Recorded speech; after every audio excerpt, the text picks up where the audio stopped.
जरी को अचानक कराते हैं और वो बेहोश हो जाती है, जिसके बाद ही फौरन उसे हॉस्पिटल लेकर जाता है। अभी डॉक्टर जरिया का चेकअप करने के बाद बाहर आती है और बीसी कहती है जरिया प्रेग्नेंट है। यह सुनकर समसा फौरन कहती है ऐसा नहीं हो सकता, लेकिन जब रिपोर्ट आती है तो सबके हो जाते हैं। घर वापस आते ही किश्वर जहां हवी ऐसे कहती है मैंने तुम्हें कितनी बार समझाया था, जवान बच्चियां हैं, रात को इस तरह बाहर नहीं फिरने दिया करो, अब देखो क्या हो गया। उधर रिया भी बहुत ज्यादा परेशान होती है।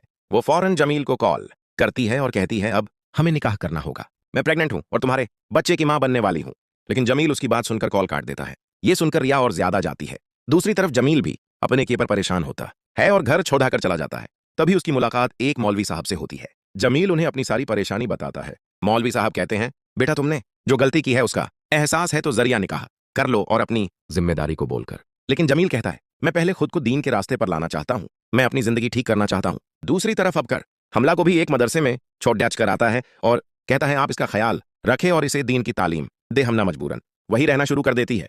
तभी मौलवी साहब जमील से कहते हैं अगर तुम अपनी गलतियों का कफारा अदा करना चाहते हो तो किसी बेसहारा लड्ढाकी का सहारा बन जाओ, उससे निकाह करो और अपनी जिंदगी दोबारा शुरू करो। इसी मदरसे में जमील की मुलाकात हमना ऐसी होती है और जमील फैसला करता है कि वो हमला से निकाह करेगा। उसी वक्त जमील और हमला का निकाह हो जाता है। लेकिन जैसे ही जरिया आपको पता चलता है कि जमील ने हमना से निकाह कर लिया है, उसके होश उड़ जाते हैं। वो फौरन दादी के पास जाकर कहती है दादी मैं अबू बकर से निकाह करने के लिए तैयार हूं।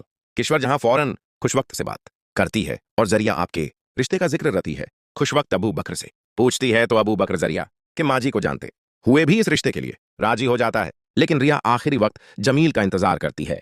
वो जमील को कॉल करके कहती है कल मेरा अबू बकर के साथ 4:20 पर निकाह है, अगर तुम अपनी बीवी को तलाक देकर मेरे पास आना चाहते हो तो आ जाओ, वरना फिर तुम्हें आने की कोई जरूरत नहीं।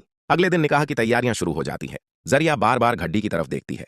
4:30 हो जाते हैं लेकिन जमीन नहीं आता। तभी अबू बकर कहता है अब 4:30 बज चुके हैं, जमीन नहीं आएगा। आखिरकार मौलवी साहब अबू बकर और जरिया निकाह पढ़वा देते हैं। अबू बकर रिया को अपने साथ ले जाता है। अगली सुबह फजर के वक्त अबू बकर जरिया उठाकर कहता है नमाज का वक्त हो गया है। जरिया अब गुस्से में कहती है मेरे वालिदैन ने मुझे कभी इस वक्त नहीं उठाया। अब बकर कहता है मुझे तुम्हारे माँ जी से कोई लेना देना नहीं, लेकिन अब तुम्हें अपनी जिंदगी दीन के मुताबिक गुजारना सीखना होगा। रिया कहती है मुझे नमाज पढ़ना नहीं आता। तभी अबू बकर कहता है कोई बात नहीं, मैं तुम्हें सिखाता हूँ। कुछ दिन बाद जरिया अबू बकर के ड्रावर में हमना और अबू बकर की तस्वीर देख लेती है। यह देखकर कहती है यह हमना तुम्हारे साथ क्या कर रही है, तुमने भी मुझे धोखा दिया है। अबू बकर फौरन उसे समझाता है और कहता है मैंने तुम्हें